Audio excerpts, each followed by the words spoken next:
اللهم اجعل في قلبي نورا۔ سامعین سے گزارش کی جاتی ہے کہ ہمارے دونوں چینلز کے پلیٹ فارم سے جتنی بھی آڈیو بکس کی ریکارڈنگ کمپلیٹ ہو چکی ہے اسے خود بھی سنیں اور زیادہ سے زیادہ شیئر کرنے کی کوشش کریں، اور ہمارے سوشل میڈیا پلیٹ فارم کے لنکس ڈسکرپشن میں دیے گئے ہیں۔ ہمیں سبسکرائب اور فالو ضرور کریں تاکہ آپ کو ضروری اپڈیٹس ملتے رہیں، اور ہماری ٹیم کی فنانشیل سپورٹ کے لیے پیٹریون کی لنک ضرور چیک کریں۔ جزاک اللہ۔ بسم اللہ الرحمن الرحیم۔ احمد شاہ ابدالی۔ تاریخ کے جھروکے سے ایک نڈر، بے باک اور دلیر کی دلیرانہ بہادری اور حملوں کے حالات و واقعات۔ ایپیسوڈ 19۔ جس وقت عبداللہ اپنے حصے کے لشکر کے ساتھ دوسرے سالاروں کے ساتھ مرہٹوں اور جواہر سنگھ کے لشکر کا تعاقب کر رہا تھا، اس وقت احمد شاہ ابدالی کے لشکر میں بھی ایک انقلاب رونما ہو رہا تھا۔ وہ اس لیے کہ دلاور خان زال بیگ پوپلزئی، جمال خان اور احمد شاہ کا بھتیجا عبدالخالق احمد شاہ ابدالی کے حصے کے لشکر میں شامل تھے۔ یہ ایک خیمے میں جمع ہوئے، پھر دلاور خان انہیں مخاطب کرتے ہوئے کہنے لگا، سنو میرے بھائیوں، میرے عزیزوں، میں تمہارے لیے ایک اچھی خبر رکھتا ہوں۔ تم جانتے ہو کہ بھرت پور کے راجہ سورج مل کی راجکماری، جس کے لشکر کو عبداللہ نے بدترین شکست دی تھی اور اسے گرفتار کر لیا تھا، جو لشکر میں رہ کر 2 سال تک اس کا انتظار کرتی رہی تھی، اور پھر عبداللہ کو اغوا کر کے وہ بھرت پور لے جانا چاہتی تھی، لیکن اس کی بدقسمتی تھی کہ وہ ناکام رہی۔ وہ لڑکی پھر لوٹ آئی ہے اور اس وقت عبداللہ کے لشکر میں شامل ہے۔ سنو میرے ساتھیوں، عبداللہ اپنے لشکر کے ساتھ اس وقت مرہٹوں کے تعاقب میں ہے، جبکہ اس کے لشکر کے چند دستے لشکر میں شامل عورتوں اور مرہٹوں کے ساتھ گزشتہ جنگ میں حاصل ہونے والے مال و اسباب کی حفاظت کر رہے ہیں۔ میں ان کے اندر سے ہو کر آیا ہوں، وہ لڑکی وہاں موجود ہے۔ میں چاہتا ہوں کہ اس لڑکی کے ساتھ کوئی ساز باز کی جائے، اسے لالچ دیا جائے کہ وہ بڑی رازداری سے کام لیتے ہوئے عبداللہ کا خاتمہ کر دے۔ میرے ساتھیوں، میرے بھائیوں، تم جانتے ہو کہ عبداللہ کی وجہ سے لشکر کے اندر ہماری بڑی سبکی، ہماری بڑی بے عزتی ہوتی ہے۔ یہ جو عبداللہ نے ایک ساتھ مجھے اور زال بیگ پوپلزئی کو مقابلے میں شکست دی تھی، تو ایسا تو میں نے اپنی زندگی میں سوچا بھی نہ تھا۔ میرے سامنے تو آج تک کوئی ایسا سورما آیا ہی نہیں جو مجھ اکیلے ہی کو زیر کر لے، لیکن اس عبداللہ نے اس روز یہ کمال کیا تھا کہ مجھے اور زال بیگ پوپلزئی کو ایک ساتھ اپنے سامنے ہلا کر رکھ دیا تھا۔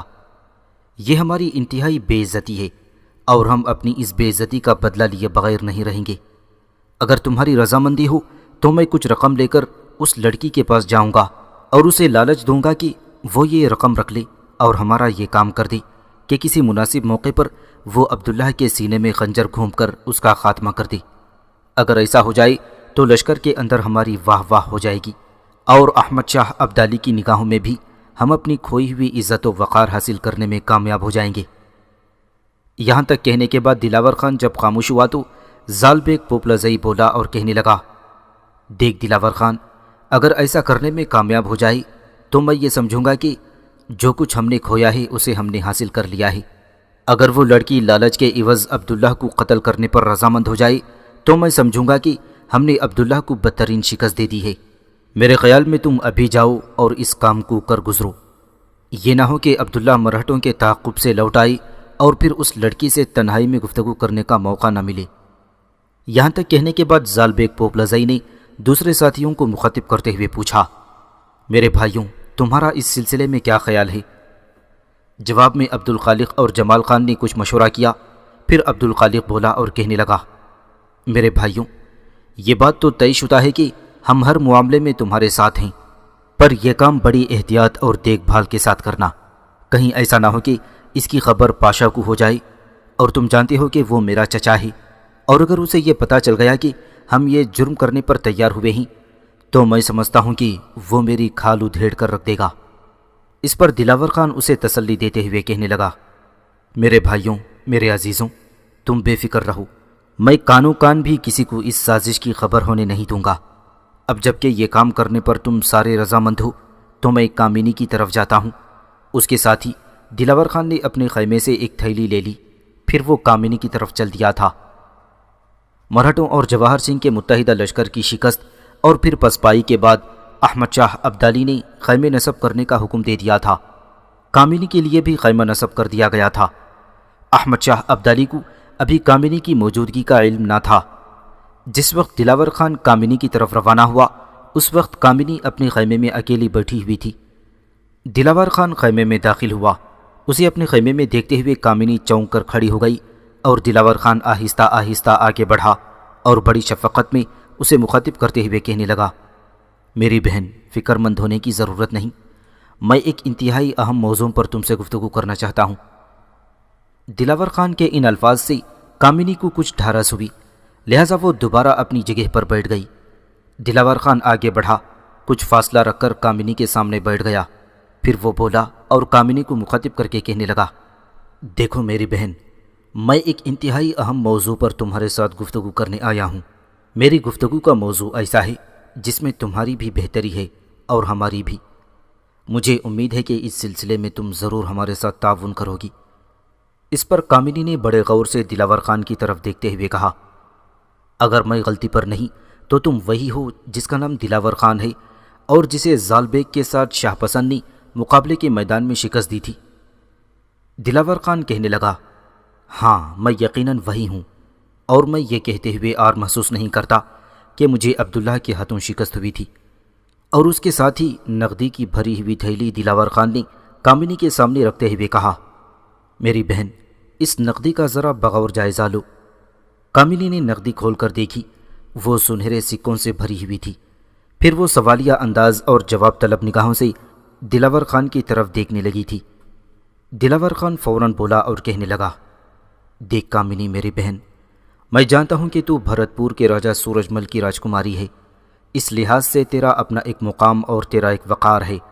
میں یہ بھی جانتا ہوں کہ لاہور کے نواح میں عبداللہ نے تیرے لشکر کو شبخون مار کر بدترین شکست دی اور تجھے اسیر بنا لیا تھا، تو اس سے انتقام لینے کے لیے لگاتار 2 سال تک ہمارے لشکر میں قیام کیے رکھی تھی۔ آخر تو نے اسے دھوکہ دہی سے کام لے کر اغوا کر کے بھرت پور لے جانا چاہا، لیکن تمہاری بدقسمتی اور عبداللہ کی خوش قسمتی کے راستے میں مرہٹے تم پر حملہ آور ہوئے۔ انہوں نے تمہارے ساتھیوں کو ختم کر دیا، جس کی بنا پر عبداللہ کو تمہاری اسیرے سے رہائی نصیب ہو گئی۔ گو ہم نے سنا تھا کہ اس کے بعد تم واپس چلی گئی ہو، لیکن آج تمہیں عبداللہ کے خیمے میں دیکھ کر مجھے بڑی خوشی ہوئی ہے، اور میں یہ احساس کرنے لگا ہوں کہ شاید تمہیں کوئی ہیلا، کوئی نہ کوئی حربہ استعمال کر کے عبداللہ کا اعتماد حاصل کر لیا ہے۔ اسی اعتماد کی آڑ میں تم عبداللہ سے اپنا دیرینہ انتقام لے سکتی ہو۔ اگر تم چاہو تو اس سلسلے میں ہم بھی تمہاری مدد کر سکتے ہیں، اور وہ اس طرح کہ یہ جو رقم میں نے تمہیں پیش کی ہے اسے اپنے پاس رکھو، اسے پیشگی خیال کرو، اور اگر تم مناسب موقع جان کر عبداللہ کے دل میں کسی وقت خنجر گھوم کر اس کا خاتمہ کر دو، تو اس وقت جس قدر نقدی تمہارے سامنے پڑی ہے اسی قدر نقدی میں تمہیں اور بھی مہیا کر دوں گا۔ جواب میں کامینی نے تھوڑی دیر تک بڑے غور سے دلاور خان کی طرف دیکھا، پھر اس نے اپنی آواز کی پوری شیرینی میں بولی اور کہنے لگی، دلاور بھائی، تمہاری گفتگو نے مجھے بے حد متاثر کیا ہے۔ میں اس سے انکار نہیں کرتی کہ میں عبداللہ کے لشکر میں محض اس سے انتقام لینے کے لیے قیام کیے ہوئے ہوں۔ میری زندگی کا مقصد صرف عبداللہ سے انتقام لینا ہے۔ گو عبداللہ میرے پہلے فریب سے بچ نکلا تھا اور میں بھرت پور چلی گئی تھی، لیکن اس سے انتقام لینے کے جذبے نے مجھے وہاں بھی سکون سے نہ بیٹھنے دیا، اور اس لشکر میں واپس آ گئی۔ اس سے معافی مانگ کر اب میں اس کے لشکر میں شامل ہو چکی ہوں۔ اب جب کہ تم لوگ مجھے پھر ترغیب دے رہے ہو تو میں تم سے وعدہ کرتی ہوں کہ میں اس بار عبداللہ کے خلاف ایسی حرکت میں آؤں گی کہ اس کا بچ نکلنا ناممکن ہوگا، لیکن تم لوگ میرے ساتھ وعدہ کرو کہ جب یہ کام میں کر گزروں گی تو تم مجھے لشکر سے نکال کر بھرت پور کی طرف روانہ کرنے میں مدد کرو گی۔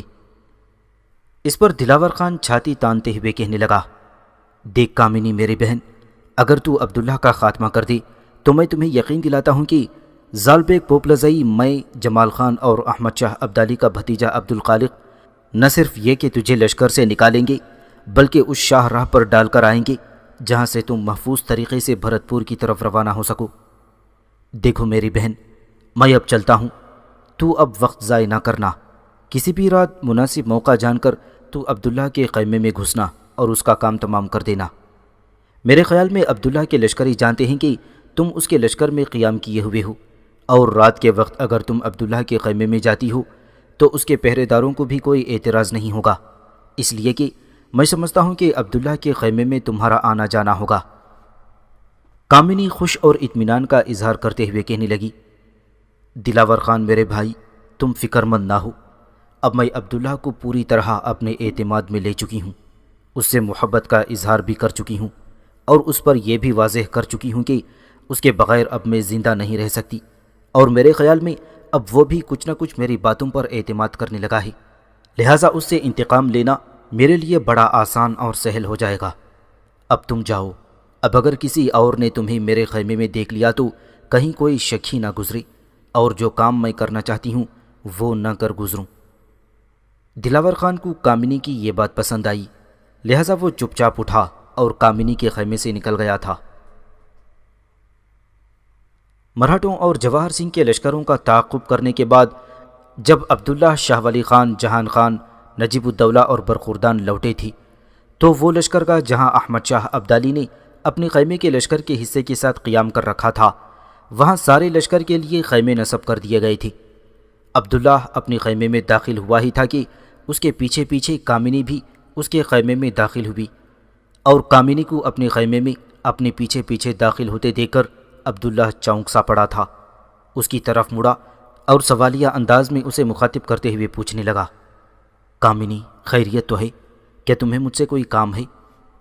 اس پر کامنی بڑی انکساری اور عاجزی، بڑی مٹھاس اور بڑی شیرینی میں عبداللہ کو مخاطب کرتے ہوئے کہنے لگی، اگر آپ مجھے تھوڑا سا وقت دیں تو میں ایک انتہائی اہم موضوع پر آپ سے بات کرنا چاہتی ہوں۔ اس پر عبداللہ بڑی نرمی سے کہنے لگا، کہو تم کیا کہنا چاہتی ہو؟ کامنی پھر بولی اور کہنے لگی، آپ تھکے ہوئے ہیں، پہلے بیٹھیں، میں آپ کے سامنے بیٹھ کر گفتگو کروں گی۔ اس کے کہنے پر عبداللہ فوراً بیٹھ گیا تھا۔ کامنی بھی اس کے پاس بیٹھ گئی، پھر ہاتھ میں پکڑی ہوئی نقدی سے بھری ہوئی وہ چرمی تھیلی اس نے عبداللہ کے سامنے رکھ دی جو دلاور خان نے اسے پیش کی تھی۔ عبداللہ نے نقدی سے بھری ہوئی اس چرمی تھیلی کو اٹھایا، تھوڑی دیر تک بغور اس کا جائزہ لیتا رہا، پھر نقدی کی وہ تھیلی واپس اس نے کامنی کے سامنے رکھتے ہوئے سوالیہ انداز میں کہنے لگا، یہ کیا ہے؟ کس سلسلے میں تم مجھے یہ نقدی دے رہی ہو، اور اس قدر نقدی تم نے کہاں سے حاصل کی ہے؟ اس پر کامنی فوراً بولی اور کہنے لگی، یہ رقم مجھے آپ کو قتل کرنے کے لیے فراہم کی گئی ہے۔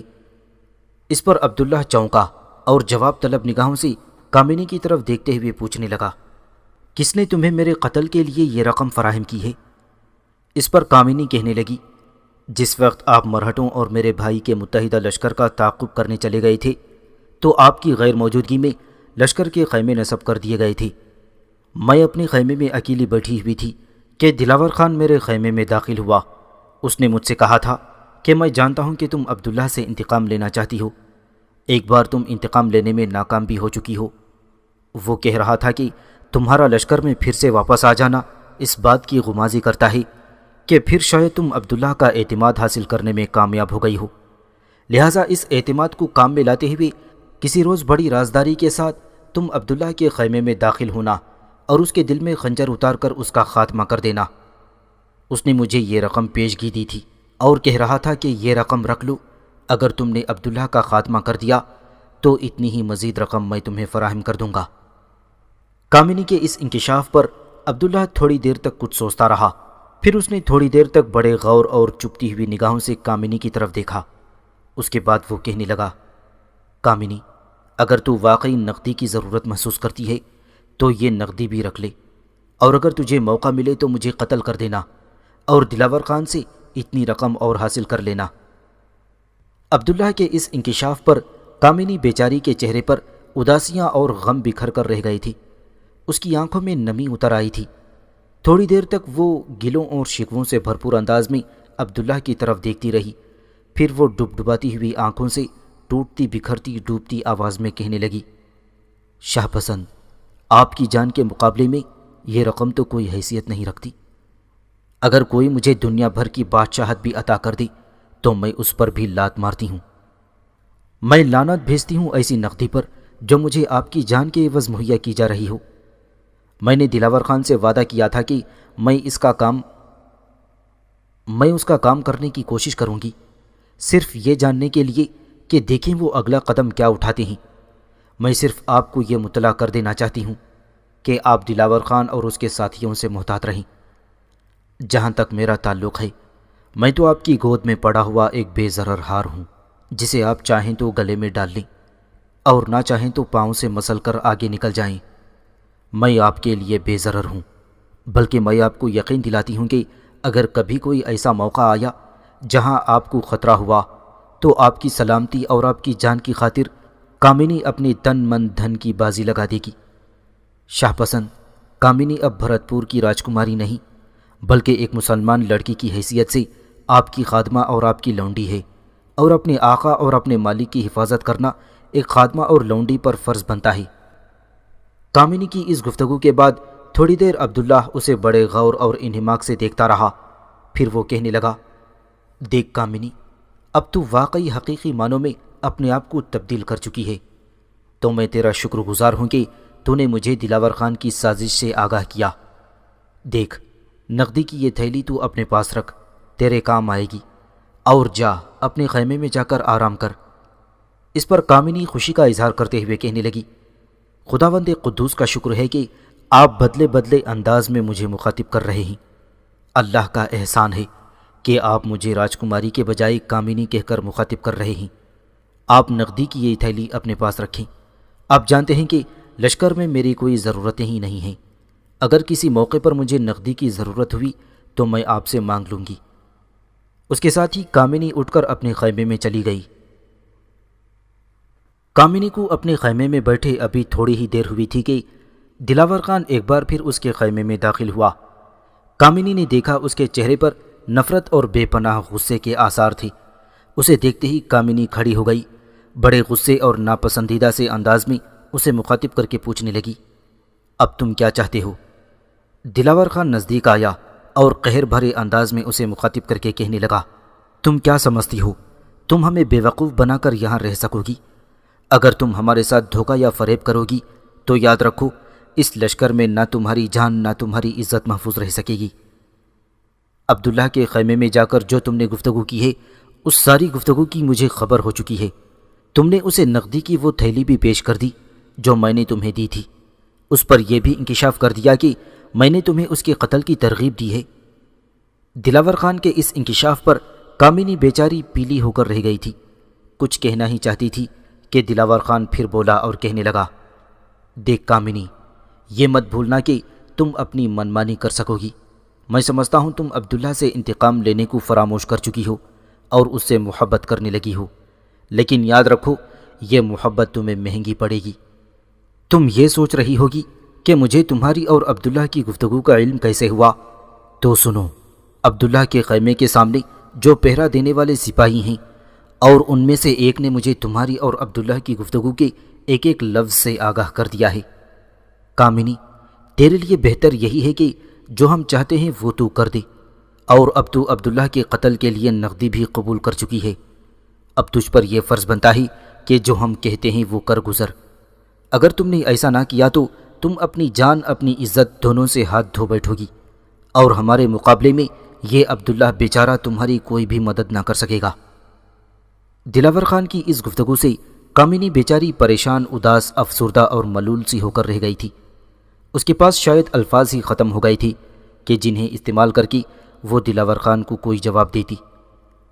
عین اسی وقت طوفانی انداز میں عبداللہ اس خیمے میں داخل ہوا۔ کامنی نے اس لمحے عبداللہ کی آنکھوں میں ٹہرے ہوئے وقت کے جلال میں آتشیں لاوے اور چہرے کی رگوں میں آگ کی طرح جوش مارتے خون جیسا سامان دیکھ رہی تھی۔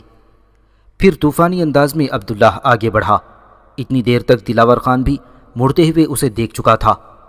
عبداللہ کو یوں اپنی طرف بڑھتے دیکھ کر دلاور خان کا رنگ فق ہو گیا تھا۔ عبداللہ قریب آیا اور اولوں کی طرح برس پڑا، اور دلاور خان کے منہ اور جسم کے دوسرے حصوں پر اس نے تماچے اور گھونسے مارنے شروع کر دیے تھے۔ عبداللہ کے مقابلے میں دلاور خان اپنے آپ کو انتہائی بے بس اور لاچار محسوس کر رہا تھا۔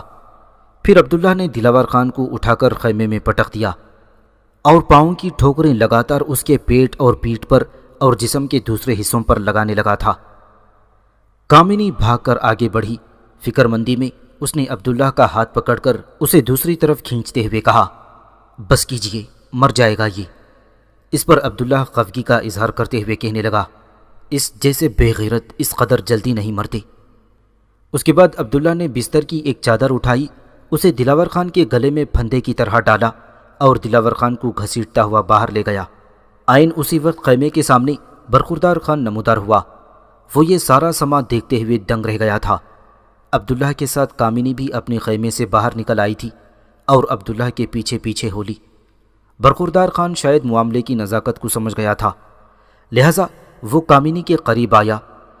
بڑی شفقت، بڑی نرمی میں، پدرانہ محبت میں وہ اسے مخاطب کرتے ہوئے اس سے تفصیل حاصل کرنے کی کوشش کر رہا تھا۔ ساتھ ہی ساتھ کامنی کے ساتھ وہ عبداللہ کے پیچھے پیچھے بھی جا رہا تھا۔ دلاور خان کو گھسیٹتا ہوا عبداللہ اسے اس کے خیمے میں لے گیا۔ خیمے میں پہلے سے زال بیگ پوپلزئی، جمال خان اور عبدالخالق بیٹھے ہوئے تھے۔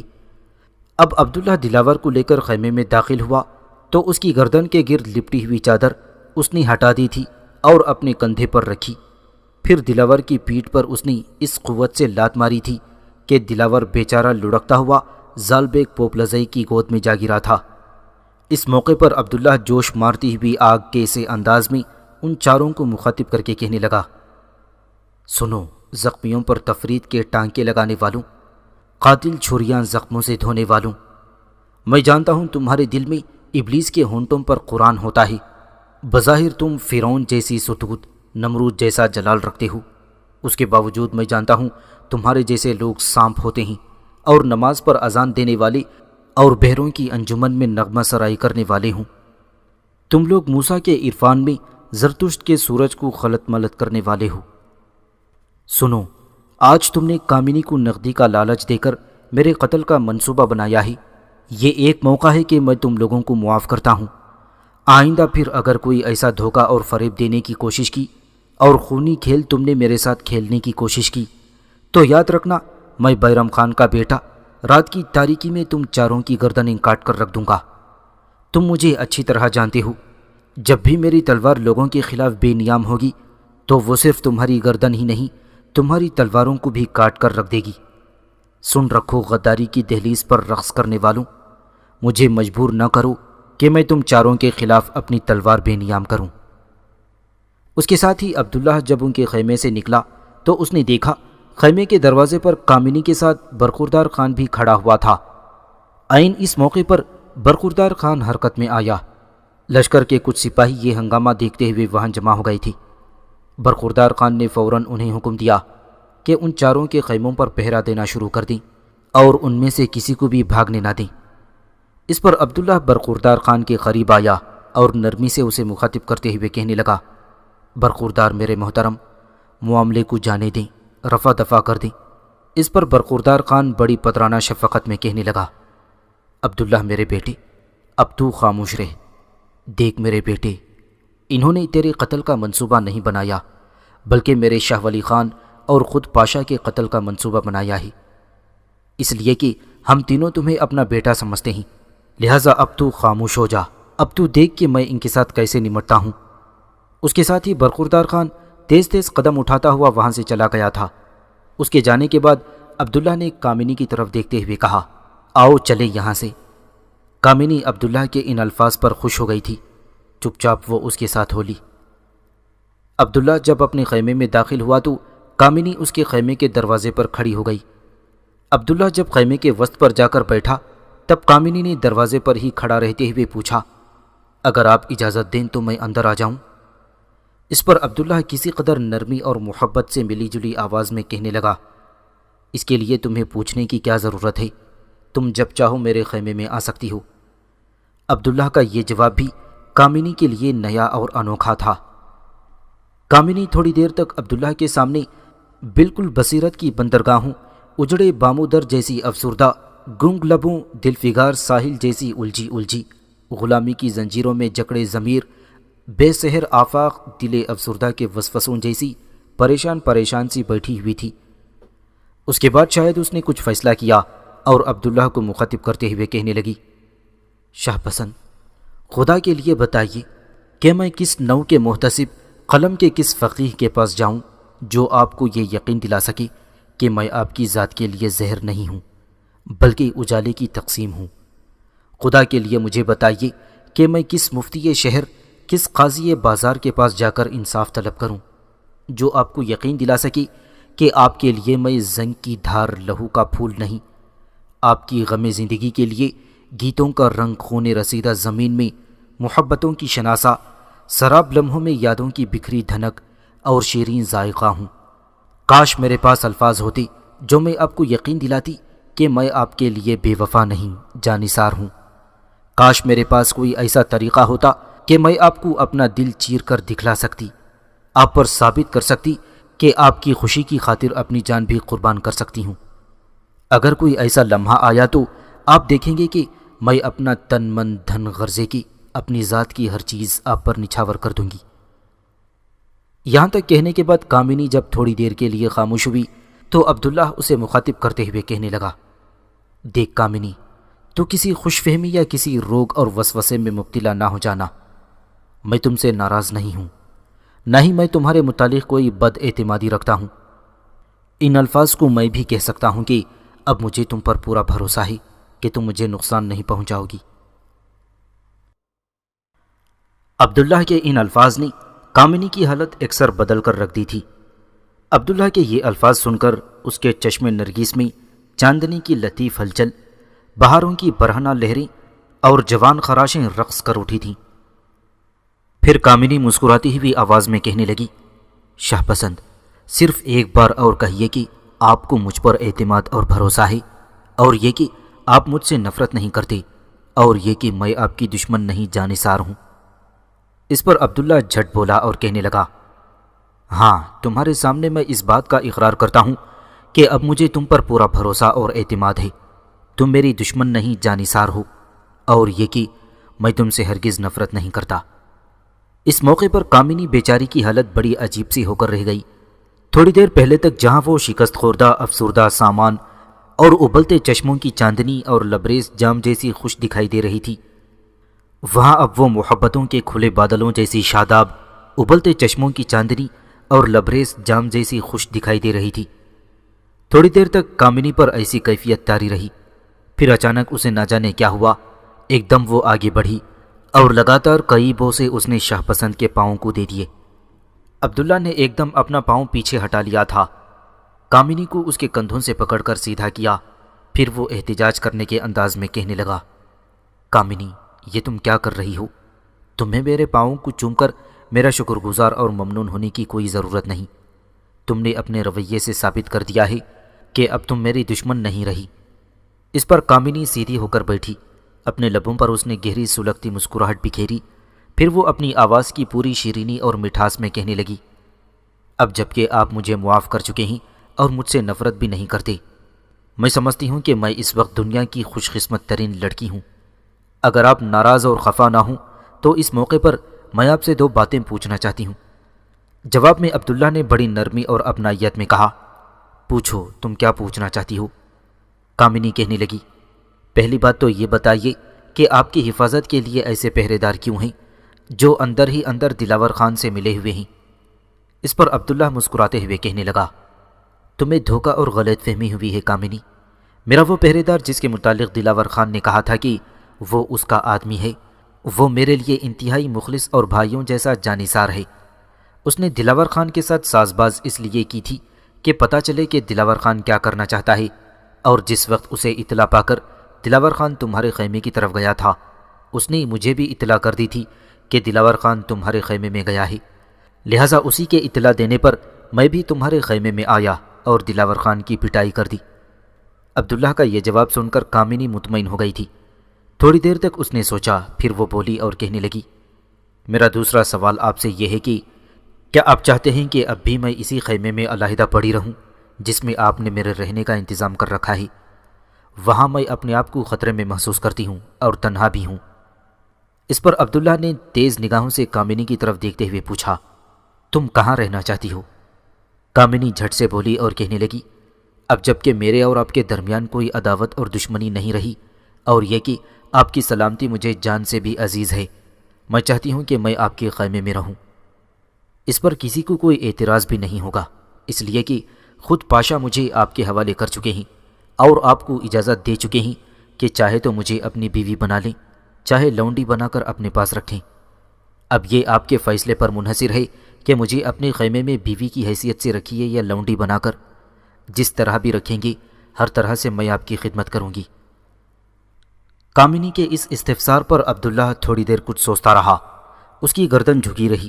پھر اس نے دوبارہ کامنی کی طرف دیکھا اور کہنے لگا، دیکھ کامنی، میں تجھے اجازت دیتا ہوں کہ تو اپنا سارا سامان اٹھا کر میرے خیمے میں لے آ۔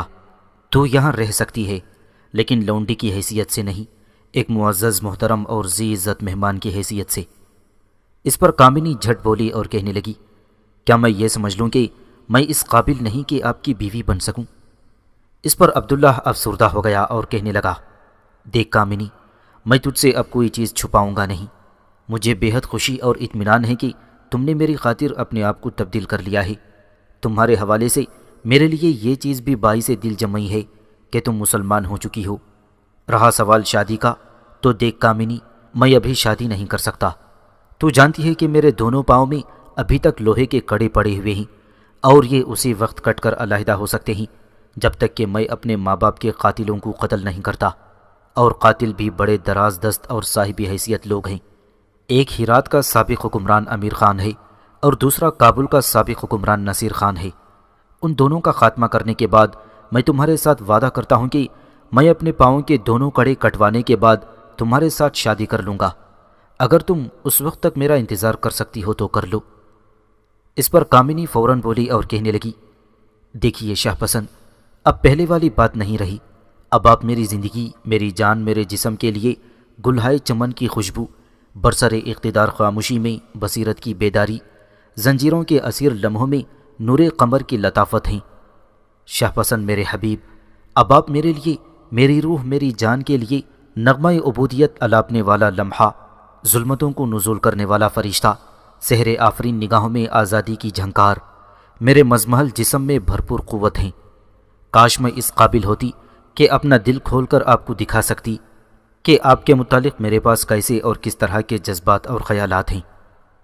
شاہ پسند، آپ کے دونوں پاؤں میں پڑے ہوئے لوہے کے کڑے کٹنے کا انتظار کرنا تو کوئی حیثیت نہیں رکھتا۔